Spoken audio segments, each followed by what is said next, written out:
Hello అందరికీ welcome to మా అత్తయ్య గారి చేతి వంట అండి. ఇవి పచ్చి జీడిపప్పు అండి. ఇలా మజ్జిగ ముందు కట్ చేసేసుకోవాలండి. పచ్చి జీడిపప్పు మొత్తం కత్తిపీటతో కానీ మామిడికాయలు కట్ చేసే కత్తి ఉంటుందండి, దాంతో కానీ లేకపోతే చాకుతో వీలైతే కట్ చేసుకొని ఇలాగ మజ్జిగ దాంట్లో ఉన్న పప్పు వేడి నీళ్ళలోకి తీసేసుకోవాలండి.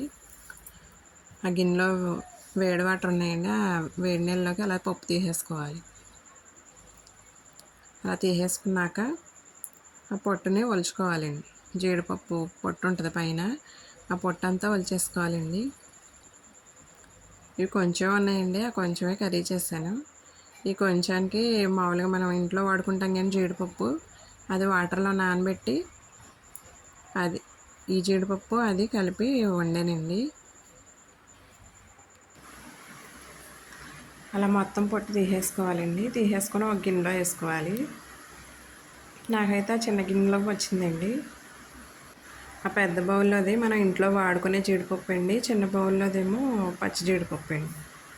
ఇదిగోండి. ఇప్పుడు కర్రీ ఎలా వండాలో చూసేద్దామండి. ముందుగా ఆనియన్స్ కట్ చేసుకొని వేసుకోవాలండి. పచ్చిమిర్చి 4,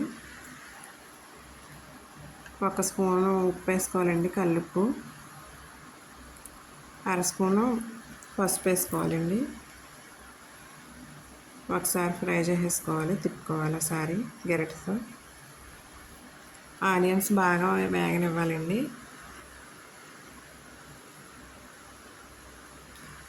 కాసేపు మూత పెట్టేసి అలా ఉంచేసుకోవాలి.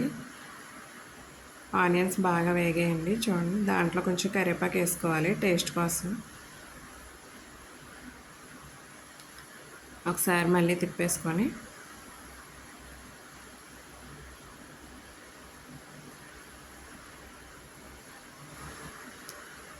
ఈ ఆనియన్స్ వేగేలోపు ఒక లైక్ అయితే ఇచ్చేసుకోండి. ఆనియన్స్ బాగా వేగాయి కదండి. తర్వాత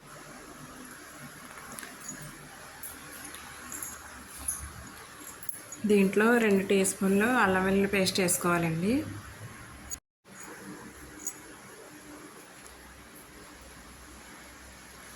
అల్లం వెల్లుల్లి పేస్ట్ వేసుకొని బాగా తిప్పుకోవాలండి ఒకసారి. ఉల్లిపాయల్లో బాగా వేగితే టేస్ట్ వస్తుందండి అల్లం వెల్లుల్లి పేస్ట్. అలా తిప్పేసుకున్నాక ఇప్పుడు ఆ జీడిపప్పు వేసేసుకోవాలండి. పచ్చి జీడిపప్పు మనం నానబెట్టుకున్న జీడిపప్పు వేసేసుకొని ఒకసారి తిప్పుకోవాలండి.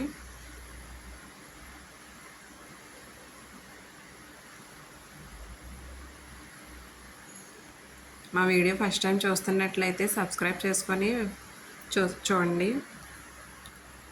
దీంట్లోనే 1.5 స్పూన్ కారం వేసుకోవాలండి. కారం వేసుకొని ఒకసారి తిప్పేసుకోవాలి.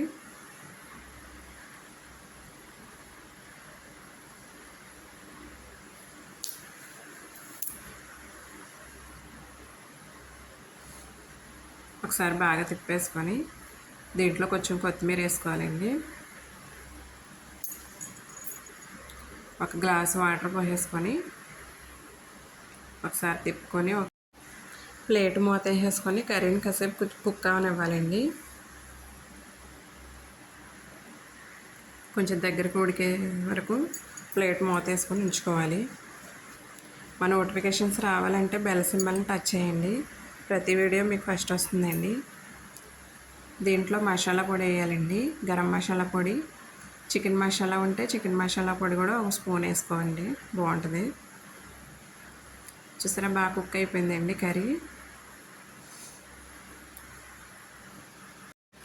ఈ జీడిపప్పు కర్రీకి ఎక్కువ వాటర్ అయితే అవసరం లేదండి, తొందరగానే కుక్ అయిపోతుంది. 1 గ్లాసు వాటర్ పోసుకుంటే సరిపోద్దండి. అది కూడా కుక్ అయిపోయింది. జీడిపప్పు కర్రీ అయితే రెడీ అయిపోయిందండి. దీంట్లో కొంచెం కొత్తిమీర చల్లుకుంటే టేస్టీ పచ్చి జీడిపప్పు కర్రీ రెడీ అయిపోయిందండి. మా వీడియో నచ్చినట్లయితే లైక్ చేయండి, షేర్ చేయండి, సబ్స్క్రైబ్ చేసుకోండి ఫ్రెండ్స్. లైక్ చేయడం మాత్రం మర్చిపోకండి.